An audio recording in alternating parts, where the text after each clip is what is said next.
Hello and welcome to Sci-fi Stories. We truly appreciate your continued support, but unfortunately, YouTube has completely disabled our monetization, leaving us with zero budget to keep the channel alive. If you enjoy today's story, please consider supporting us with just $1 so we can pay our hardworking staff to feed their families and keep creating these universes for you. You can donate by scanning the PayPal QR code on the screen, or by clicking the link down in the description or the pinned comment. The Ferrari command deck was a suffocating expanse of spun gold and polished obsidian. In the center of this flawless geometric perfection stood Bentley Bass. His suit was frayed, stained with the ingrained grime of a dying civilization. He was the sole ambassador of Earth, a solitary refugee of a pathetic crawling species. The air tasted of ozone and absolute unyielding power. To the Ferrari Empire, power was not an abstract concept. It was a measurable, blinding reality. They did not merely rule the galaxy. They owned its very fabric. Their absolute dominance was built upon a single, terrifying miracle of engineering known as slip space. It was the ability to fold the universe like a cheap piece of fabric. A Ferrari fleet could materialize anywhere across thousands of light years in the blink of an eye. Rebellions were never fought. They were simply erased. There was no front line, no strategic retreat. There was only the sudden blinding flash of their arrival and the absolute crushing silence that followed. Against this celestial perfection, humanity offered nothing but a cosmic bad joke. Earth was a backwater rock, drained of its marrow, choking on its own toxic breath. The human fleets were tragic monuments to a species that had reached too far with hands far too weak. They possessed no faster-than-light travel. They dragged themselves through the endless void, using archaic ion engines, moving at a miserable, agonizingly slow pace. Their ships were massive metal boxes, so incredibly dense and brutally ugly that they actively offended the sleek Ferrari aesthetic. Humanity was slow-blind and rapidly running out of both time and resources. Supreme Commander Xylar looked down at Bentley from a raised dais. Xylar was a creature of terrifying symmetry, tall and elegant, clad in living armor that shimmered like captured starlight. He did not blink. He did not need to. "Your species is a biological blight, Ambassador Bass," Xylar said. His voice was a melodic hum, perfectly modulated, smooth, and entirely devoid of anything resembling empathy. A swarm of desperate scavengers chewing on the last remaining bones of a dying solar system. You possess nothing we value, save for your primitive crawling labor. Bentley kept his eyes glued to his scuffed leather boots. He looked every bit the broken man. His shoulders slumped forward, bearing the weight of 10 billion doomed souls. His breathing was shallow, erratic, painting a flawless picture of a creature trapped in a locked room with an apex predator. Xylar raised a slender, softly glowing hand. A holographic parchment materialized in the cold air between them, bathing Bentley's pale face in a harsh blue light. "This is not a negotiation," Xylar continued, his tone echoing softly off the golden walls. "You will sign the Accord of Compliance. Earth will immediately become a Class 4 mining colony. Your people will strip the remaining ores from your pathetic planets and feed the Ferrari industrial machine. You will do this for the next 1,000 years. If you refuse, a single dreadnought will slip space directly into your upper atmosphere tomorrow morning and turn your home world into a sea of molten glass. Choose." The silence in the grand chamber was heavy, thick enough to choke on. The Ferrari royal guards stood along the perimeter, like statues of lethal intent, their plasma rifles humming with quiet hunger. Bentley Bass swallowed hard, his Adam's apple bobbing in his throat. His hands trembled violently as he reached out toward the glowing, ethereal contract. He looked up, just for a brief, agonizing second. His eyes were red, rimmed wide with the unmistakable raw terror of a man watching his entire world slip away into eternal darkness. "We have no choice," Bentley whispered. His voice cracked perfectly on the last syllable, a masterclass in defeated resignation. "We accept your terms, Supreme Commander. May God have mercy on us all." He pressed his trembling thumb against the searing light of the digital seal. The room chimed a soft, triumphant note of submission. The deed was done. Xylar smiled. It was a cold, beautiful, and utterly merciless expression. "A wise decision for a primitive mind. You are dismissed, Ambassador." Bentley turned and walked away. His footsteps echoed off the polished obsidian floor, a slow, dragging cadence of total, unmitigated defeat. Every Varari eye watched him go drunk on their own, absolute supremacy. They saw exactly what they wanted to see. A broken man from a broken world completely and utterly brought to heel. They did not see the truth. The trap had been set and the apex predators of the galaxy had just locked the cage from the inside. Exactly 3 months had passed since the ink dried on the Accord of Compliance. The Varari Empire, operating with their usual clinical ruthless efficiency, had dispatched a series of localized occupation fleets into the Sol system. These were meant to be nothing more than administrative contingents, a bureaucratic formality, to oversee the total enslavement of the human workforce and the systematic stripping of their planetary resources. However, the atmosphere surrounding the blue planet was entirely devoid of the usual conquered submission. Instead, a thick, cloying sense of wrongness hung in the vacuum of space like a shadow, moving just outside the corner of one's eye. The primary source of this creeping unease was stationed in high orbit. 50 human super-heavy dreadnoughts hung suspended in the void, utterly silent. They were architectural monstrosities, brutalist slabs of dark, scarred metal that looked less like starships and more like floating iron coffins. The Varari engineering caste, tasked with cataloging human technological assets for salvage, approached these vessels with initial contempt that rapidly curdled into profound, sweating confusion. Senior Varari architect Kalen spent 48 straight hours scanning the 50 Gargantuan vessels, and his subsequent reports read like the ravings of a terrified madman. According to standard Imperial military logic, a ship of that massive volume should bristle with planetary bombardment cannons, intricate point defense networks, and sprawling fighter bays. Yet the human dreadnoughts possessed absolutely zero offensive capabilities. There was not a single gun battery, not a single missile silo, not even a rudimentary laser array bolted to their crude, ugly hulls. They were completely defenseless. Then came the armor analysis. The structural density of the 50 ships was fundamentally impossible.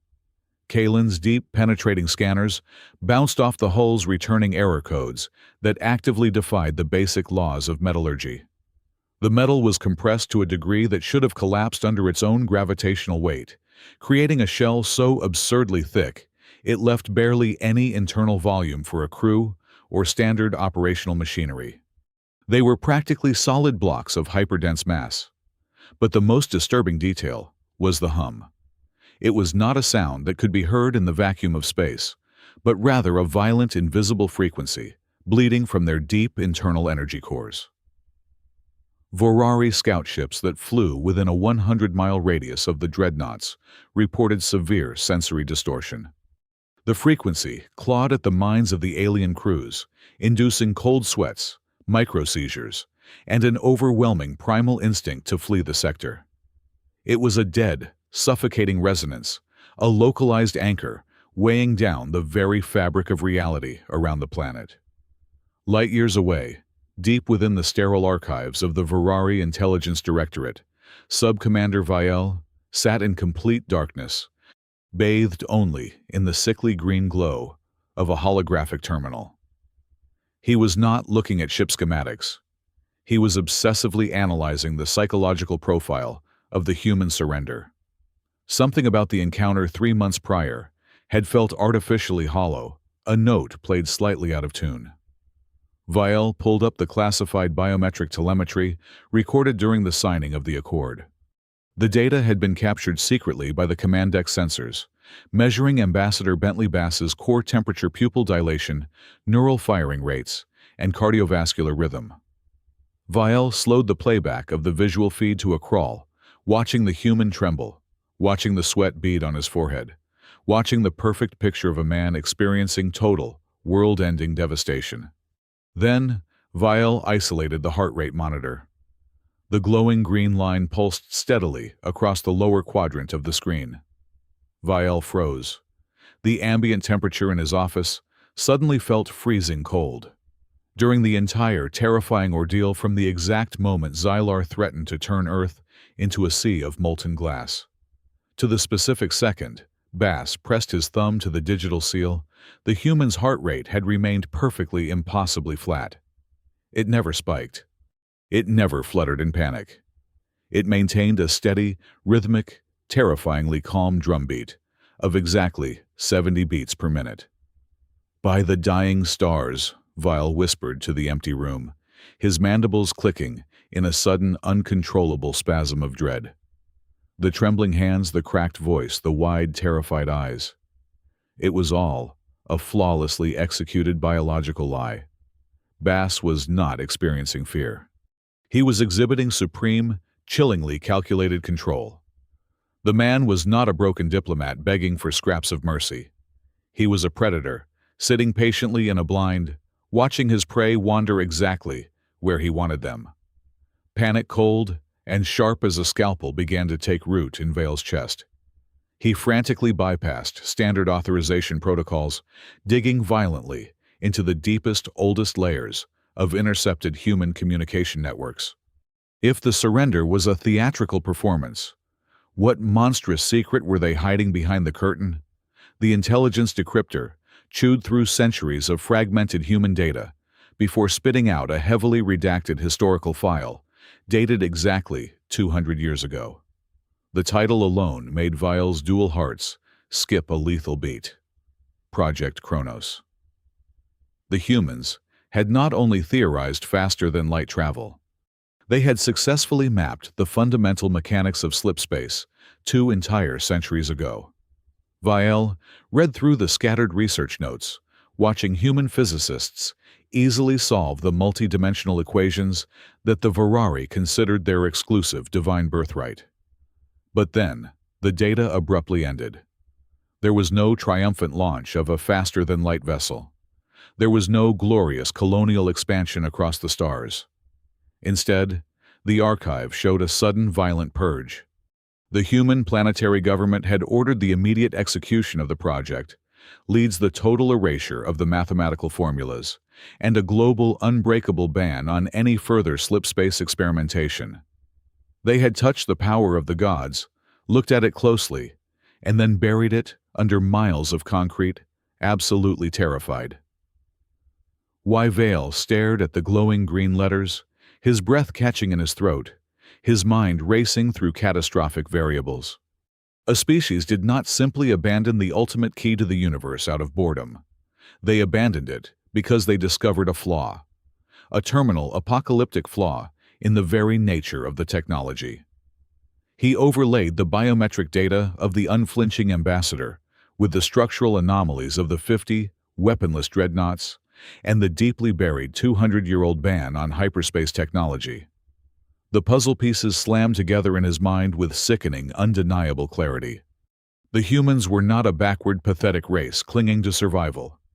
They were the architects of a trap so monumentally vast, so terrifyingly patient, that the supreme Varari Empire had blindly walked right into its open jaws. The 50 super-heavy dreadnoughts were not defending Earth. They were waiting for something to arrive. Vial did not know how the snare functioned, nor what the invisible mind-rotting frequency of those massive iron coffins was designed to do. But he knew, with absolute horrifying certainty, that the Empire was about to pull the trigger on its own execution. Sub-Commander Vale's frantic intelligence report reached the high command matrix flashing with the highest possible priority codes. It warned of a catastrophic trap, a massive and deliberate anomaly surrounding the human homeworld. Supreme Commander Xylar read the desperate plea from his intelligence officer and casually swiped it away into the digital trash bin. Arrogance was the ultimate blinding light, and Xylar was utterly consumed by it. He did not see a meticulously laid trap. He saw an absolute unrivaled treasure. If those 50 silent metal monoliths orbiting Earth possessed an energy core capable of projecting a localized frequency that actively defied Ferrari deep space scanners, that meant humanity was unknowingly sitting on a revolutionary untapped power source. Xylar's mind was entirely hijacked by the burning greed to rip those mysterious cores out of the ugly human ships and weaponize them for the eternal glory of the Empire. He would not wait a single day for his engineering cast to decipher the anomaly from a safe distance. He would take it immediately by overwhelming absolute and terrifying force. Xylar issued the ultimate directive. A full-scale galactic mobilization order echoed across the subjugated star systems, an event of military magnitude that had not occurred in over 400 years. Space itself seemed to shudder and groan as the Ferrari war machine answered the supreme call. From the glowing radioactive nebulae of the core worlds to the icy, silent fringes of the outer rim, a fleet of unimaginable proportions began to converge. 300,000 state-of-the-art warships slipped from their orbital dockyards and gathered at the staging point just outside the human solar system. The visual scale of the armada fundamentally defied the bounds of natural logic. The distant stars behind them were completely blotted out by an endless ocean of sleek, shimmering hulls, bristling plasma cannons, and towering dreadnoughts. They formed a tactical lattice that stretched for millions of miles, a perfectly synchronized swarm of divine destruction. They were not merely warships. They were floating cities of death, engineered to absolute merciless perfection. The sheer gravitational mass of 300,000 active slipspace engines, warming up simultaneously, caused the surrounding cosmic dust to ignite in a brilliant, violent auroral display. It was a man-made storm of impending doom, a military force capable of cracking an entire galaxy in half simply by existing. On the primary command deck of Xylar's colossal flagship, the atmosphere was electric with the bloodthirsty anticipation of a flawless slaughter. Bentley Bass was hauled onto the raised observation platform, his wrists locked tightly behind his back by heavy glowing plasma cuffs. 2 towering Ferrari Royal Guards forced him down to his knees, pressing the cold, humming barrel of a rifle against the base of his fragile skull. The human ambassador was forcefully positioned facing the massive panoramic viewport, compelled to look out at the terrifying world-ending armada and the distant, fragile blue speck of his home planet. "Look closely at the horizon, human," Xylar sneered, stepping up close behind the kneeling diplomat. The Supreme Commander's voice was laced with a venomous, deeply triumphant joy. "Your primitive people tried to hide a technological prize from us, and now they will pay the ultimate bloody price for their pathetic deceit. I am bringing the entire, unchecked wrath of the Ferrari Empire down upon your insignificant world. We will rip those energy cores directly from your skies.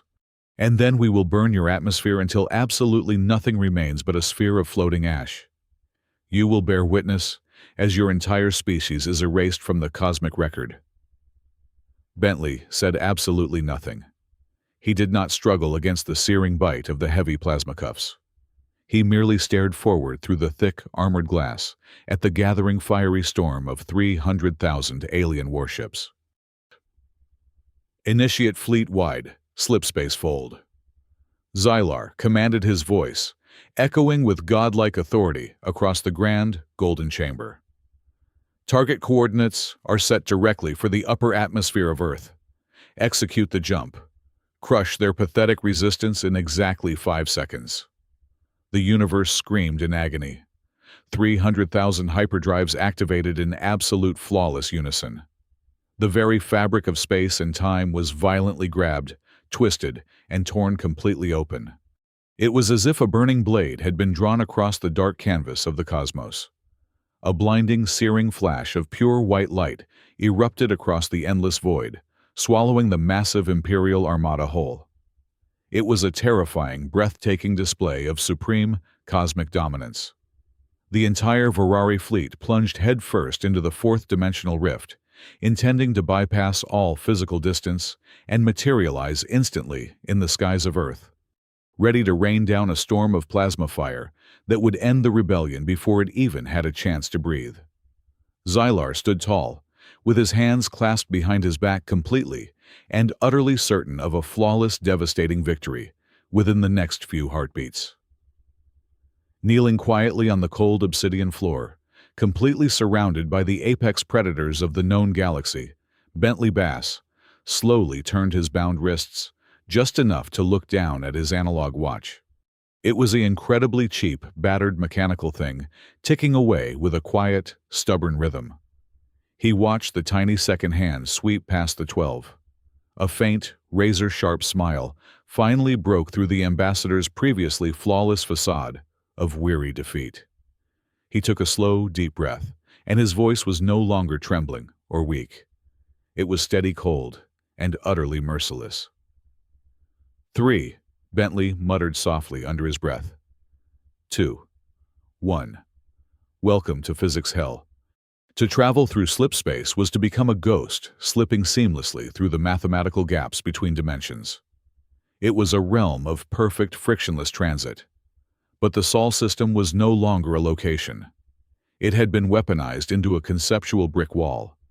At speeds infinitely faster than light, the entire armada of 300,000 Ferrari warships slammed headlong into a completely unyielding, invisible barrier of solid reality. The resulting kinetic backlash was an event of pure, unfiltered cosmic horror. The universe brutally reasserted its physical laws upon the intruders. They did not arrive in the skies of Earth. Instead, the fleet was violently vomited out of the fourth-dimensional fold, tumbling completely out of control at the extreme freezing edges of the solar system. The sudden horrifying forces of absolute inertia seized the sleek golden hulls of the Vanguard. The first 5,000 Ferrari dreadnoughts did not merely explode.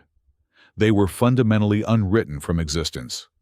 The sheer kinetic shockwave instantly ground their advanced armor and millions of elite crew members into a rapidly expanding cloud of subatomic dust. They were erased before their brains could even process a single neural signal of pain. The rest of the Grand Armada was a chaotic, terrified swarm of spinning ships and violently listing cruisers. Inside Xylar's colossal flagship, the Golden Command Deck was a scene of absolute carnage. The artificial gravity grid flickered and failed, violently throwing bodies against the polished obsidian bulkheads with bone-shattering force. Alarm sirens shrieked in 100 different agonizing frequencies, creating a deafening choir of mechanical panic. Supreme Commander Xylar pushed himself off the blood-slicked deck. His flawlessly engineered living armor was deeply cracked, leaking a thick, glowing fluid onto the floor. His perfect symmetry was ruined. His face twisted into a grotesque mask of pure, uncomprehending shock. He staggered toward the panoramic viewport, his wide eyes scanning the terrifying reality outside. They were billions of miles away from their target, marooned in the dark. And floating directly in their disorganized path, massive and silent against the backdrop of distant stars, were the 50 brutally ugly human dreadnoughts. They had not moved an inch. They were exactly where they had always been waiting. Rage, hot and completely desperate, flooded Xylar's mind entirely, overriding centuries of strict tactical discipline. He refused to accept that a primitive crawling species had just violently disrupted a Ferrari dimensional fold. "Fire every weapon we have!" Xylar roared, his perfect voice cracking with unnatural raw panic. "Target those metal corpses. Melt them down to the core." Tens of thousands of high-yield plasma cannons ignited simultaneously across the chaotic, bruised fleet. The sheer volume of raw energy released turned the dark vacuum of the outer solar system into a blinding, searing hellscape. A tidal wave of superheated, destructive blue fire surged across the void, traveling at immense speeds, aimed squarely at the unmoving human monstrosities. The Ferrari tactical officers leaned over their sparking, damaged consoles. desperately waiting for the telltale energy bloom of the human deflector shields activating.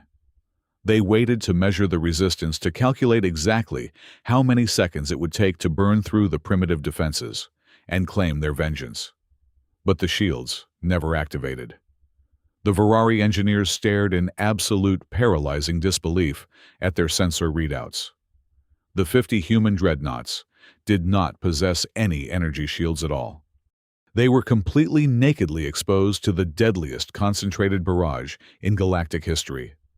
The colossal wave of superheated plasma, possessing enough raw thermal energy to boil a small ocean in an instant, finally struck the scarred, incredibly dense metal hulls of the human ships. What happened next fundamentally shattered the sanity of every Ferrari scientist watching. There was no explosion. There was no catastrophic melting of armor. There was no blinding flash of kinetic impact. The moment the raging volatile plasma made physical contact with the human ships, the energy simply died. It was as if the concept of heat itself was suddenly and aggressively erased from the universe. Energy could not be destroyed, only converted. That was the foundational rule of all existence. Yet before their very eyes, the Ferrari were watching energy simply cease to be. The brilliant blue fire of the plasma instantly faded to a dull, sickly gray upon touching the metal. The violently active particles were abruptly halted, their thermal properties completely drained away into absolute nothingness. The plasma froze. It crystallized upon impact, turning into a strange, brittle substance that resembled dead gray snowflakes. These frozen ashes of dead energy gently drifted off the dark metal hulls and floated harmlessly away into the freezing void. The 50 dreadnoughts remained completely undamaged, utterly unfazed, sitting entirely silent in the dark. Total, suffocating terror gripped the flagship. Xylar watched the gray snow drift across the viewport, his mind completely unable to process the profound impossibility of what he had just witnessed. A fundamental law of thermodynamics had just been casually ignored and thrown away. But the true mind-bending horror was only just beginning to unfold. The sensory arrays aboard the Ferrari flagship began to scream, spitting out streams of corrupted data that made absolutely no logical sense. The cold black vacuum of space surrounding the Sol system was beginning to physically change color. A sickly, unnatural hue of deep violet and bruising yellow began to bleed into the dark, washing over the distant stars and twisting their ancient light into terrifying, elongated shapes. Then came the physical toll. The inertial dampeners on the surviving Ferrari ships started to whine in agonizing protest. The officers on the Golden Deck felt a sudden sickening shift in their own internal organs. The artificial gravity grids began to tear themselves apart in profound confusion. Pockets of zero gravity violently clashed with areas of crushing high-density mass. Crew members were simultaneously floated into the air and pinned to the deck with bone-snapping pressure. Down was rapidly ceasing to be down. Up no longer existed. The very concept of gravity, the invisible glue that held the cosmos together, was being violently dismantled, ripped apart, and aggressively rewritten by an unseen, terrifying hand. The apex predators of the galaxy were completely trapped in a nightmare where the universe itself had turned against them. The golden command deck of the Ferrari flagship was engulfed in a suffocating absolute silence. The wailing of the alarm sirens had abruptly choked out, not because the danger had passed, but because the auditory warning systems simply forgot how to process sound. The holographic displays that previously mapped the cosmos were now projecting chaotic bleeding streams of pure static. The central spatial metric consoles, the absolute pride of Ferrari navigation, flashed a single terrifying diagnostic code across every screen, indicating total system failure. The universe, according to their highly advanced instruments, no longer mathematically existed. In the center of this technological graveyard, Bentley Bass exhaled a long, steady breath. The theatrical performance was finally over. With a sickeningly casual twist of his wrists, he snapped the heavy glowing plasma cuffs. The supposedly unbreakable Varari restraints shattered like brittle glass, the dead pieces clattering loudly against the obsidian floor. He had always been able to do that. The royal guards, entirely paralyzed by the cosmic horror unfolding outside the panoramic viewport, did not even raise their weapons. They were statues of pure dread. Bass stepped over a trembling fallen tactical officer and walked deliberately toward the Supreme Commander's private alcove. He picked up a crystalline decanter, filled with a shimmering violet alien vintage, and leisurely poured himself a generous glass. He took a slow, appreciative sip, letting the rich liquid burn down his throat. Supreme Commander Xylar, kneeling helplessly in a pool of his own leaking bioarmor, fluid stared at the human with wide, uncomprehending eyes. "What are you?" Xylar gasped, his perfect melodic voice reduced to a wet, desperate wheeze. "What are those machines?" Bass walked back toward the massive window, casually swirling the violet wine in his glass. He looked out at the 50 brutalist iron coffins, hanging perfectly still in the distorted, bruised void. "Those?" Bass asked, his tone dripping with cold, sovereign arrogance. "You spent exactly 3 months trying to classify them. Your finest engineers looked for weapon batteries, for deflector arrays, for hyperspace cores. You failed entirely because you were looking for the tools of a conventional war. Those 50 brutal slabs of metal are not warships, Xylar. They are not generators. They are reality anchors." Bass turned slowly to face the broken Varari commander, his eyes hard and completely unyielding. The time for cowering was dead. "You look at us and see a pathetic crawling species," Bass said, his voice ringing with absolute piercing clarity through the deadened bridge. "You look at our archaic ion drives, and you assume we are primitive. You think folding space is some divine miracle bestowed upon the superior races of the galaxy. Let me educate you. We cracked the mathematical code for faster-than-light travel exactly 200 years ago. It took our brightest minds less than a decade to map the dimensional fold. And you know what we realized within the very first month of practical testing?" Bass took another slow sip of the alien wine, letting the silence hang incredibly heavy, forcing the Varari officers to hang on his every single syllable. "We realized it was a monumental, catastrophic liability," Bass continued, lecturing the apex predators of the galaxy, like failing ignorant children. "Slip space is not magic. It is merely a mathematical shortcut. It borrows kinetic energy and thermal viability from the fourth spatial dimension to bypass the physical speed limits of the third. It relies on the absolute, unquestioned stability of the underlying dimensional framework. It is an incredibly fragile crutch, and a crutch can be violently kicked away." Bass walked closer to Xylar, standing incredibly tall above the kneeling alien. The sheer presence of the human was suddenly suffocating. "If you deeply understand the math required to enter the fourth dimension, you also understand the exact math required to lock the door. If we artificially freeze that underlying dimensional layer, we create a profound localized paradox. Anyone currently transiting through the fold gets trapped indefinitely in the dark between worlds. And any biological or mechanical entity caught within the immediate area of effect in the physical universe is violently stripped of the fundamental laws of physics. Gravity, thermodynamics, inertia, they all cease to function as universal constants. They become localized variables completely dependent on the artificial output of our anchors. You shot plasma at us, and our anchors simply commanded the universe to stop recognizing the concept of thermal transfer." The sheer, horrifying scale of the deception began to dawn on Xylar's shattered mind. The realization was a poison far more lethal than any physical weapon. "You see," Bass said, his voice dropping to a terrifying, intimate whisper, "humanity is not weak. We simply evolved past the primitive need for conventional naval warfare. Why build thousands of fragile, expensive energy shields when we can simply rewrite the rules of impact? Why build massive cannons when we can turn the very fabric of reality into our own personal execution chamber? But we had a logistical problem. We could not chase your infinitely fast fleets across the galaxy with our slow-moving anchors. We needed you to come to us. All of you.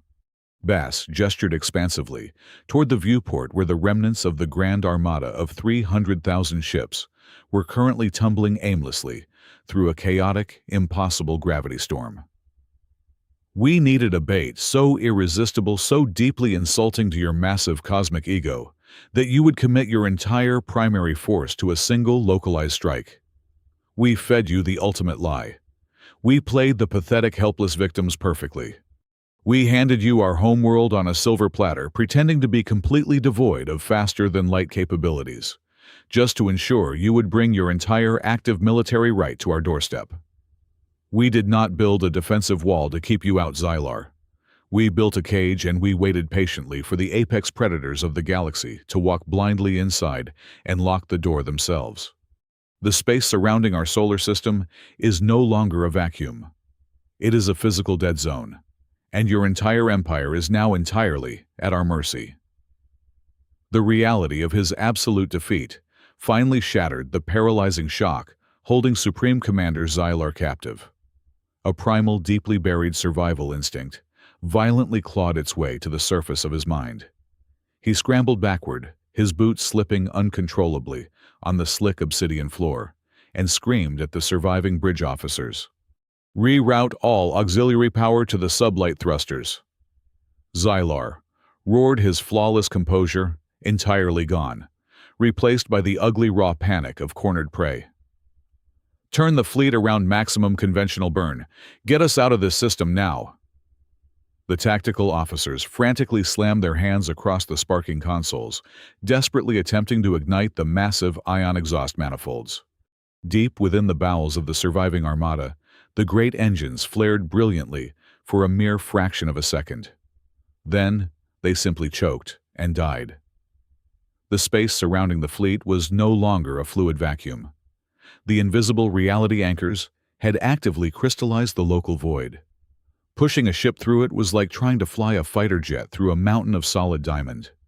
The mighty Virari dreadnoughts groaned their massive structural frames, shuddering violently as they remained entirely locked in place, trapped like insects, suspended in eternal hardened amber. Bentley Bass watched the pathetic display of futile resistance with cold, detached amusement.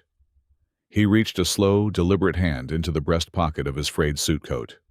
He retrieved a tiny, unassuming mechanical device. It was a brushed steel rectangle, heavy and cold. An antique earth Zippo lighter. He held the small metal object between his thumb and forefinger, letting the dim, failing light of the command deck catch its worn edges. He looked down his eyes, locking perfectly with the wide, terrified gaze of the alien who had so casually demanded the complete enslavement of his entire species. "You wanted to witness humanity's greatest weapon, didn't you?" Bass asked, his lips curling into a sharp, unforgiving smile. "The grand prize hidden among the dirt. Truth is, Supreme Commander, we do not build weapons. We just throw the law of conservation of energy right back in your face." Bass flicked his wrist. The metal lid of the lighter snapped open. The sharp, mechanical click echoed across the silent, breathless bridge, like the cracking of a judge's gavel. He dragged his thumb down hard against the flint wheel. A single spark flew. Out in the bruised, discolored void of the solar system, the 50 massive reality anchors received the synchronized detonation signal. They did not fire missiles. They did not project searing energy beams. Instead, they simultaneously and violently inverted the localized gravitational polarity of the entire sector. What happened next was an act of cosmic brutality, so profoundly efficient it bordered on the divine. The 300,000 state-of-the-art warships comprising the pride of the Virari Empire did not explode. They were simply crushed. A localized, infinitely dense gravitational singularity ignited directly in the dead center of the alien armada. Space itself violently collapsed inward, dragging everything with it. The golden hulls, The advanced plasma reactors, the impenetrable armor, and the millions of elite crew members were instantly snatched by an invisible, omnipotent hand. They were smashed together with an unfathomable, terrifying force. Metal shrieked and folded upon itself. Entire dreadnoughts were flattened into paper-thin sheets of foil in less than a microsecond, then wadded up like discarded trash. The sheer, impossible speed of the compression denied the universe any opportunity to even spark a fire. There were no secondary explosions. There was absolutely no blood spilled into the void, for biology had been instantly reduced to tightly packed subatomic matter. Within the span of a single heartbeat, the grandest military force ever assembled in galactic history was compressed, kneaded, and violently molded into a perfectly spherical ball of dense, unrecognizable scrap metal. The sphere hung silently in the dark void, measuring exactly 1 kilometer in diameter. It was a singular, silent tombstone.